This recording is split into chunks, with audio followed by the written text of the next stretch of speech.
Quand nous sommes dans le malheur, nous souffrons le plus parce que nous regardons et non ce que nous voyons.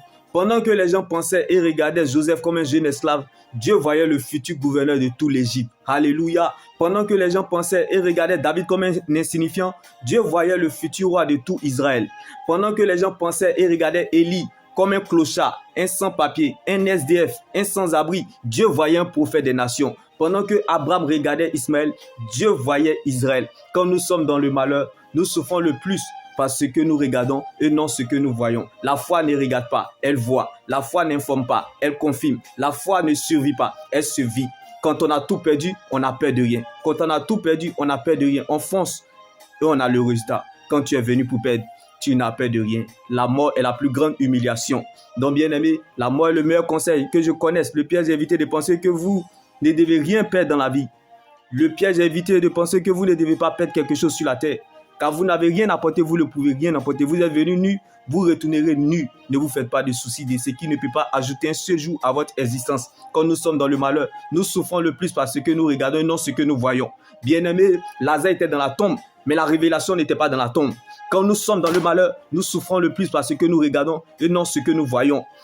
Lazare a demandé la guérison, mais Jésus avait prévu sa résurrection. Donc ce que Dieu n'a pas dit, il a caché afin d'éclater sa gloire, comme la résurrection de Lazare. Car Lazare était dans la tombe, mais la révélation n'était pas dans la tombe. Donc bien-aimé, pleure en regardant ta situation aujourd'hui, mais vois en vérité ce que Dieu te réserve demain.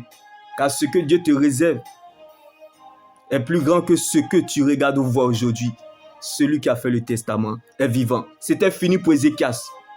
Dans sa maladie incurable, qui le condamna à la mort. Mais Dieu a augmenté le temps additionnel. Ézéchias, pendant sa maladie incurable, il ne savait pas que Dieu allait prolonger ses jours sur la terre. Dieu te justifiera, non pas parce que tu as raison, mais parce que tu es sa raison. Donc, aimer Dieu sans raison apporte à la raison ce qui est inaccessible. Car la foi apporte à la raison ce qui est inaccessible. La foi, c'est minimiser le problème. Comme David a ridiculisé Goliath. Apprends à minimiser les circonstances de la vie et laisse ta foi s'exprimer. Car, bien-aimé, ce n'est pas les circonstances qui déterminent ce que tu deviens, mais ton attitude. C'est ton attitude en face de la situation qui déterminera la qualité de ta vie. C'est ton attitude envers les autres qui préparera ton attitude. Celui qui a fait le testament est vivant. Que la joie du Seigneur soit ta force et ton partage. Et que Dieu prenne la forme de ce qui te manque.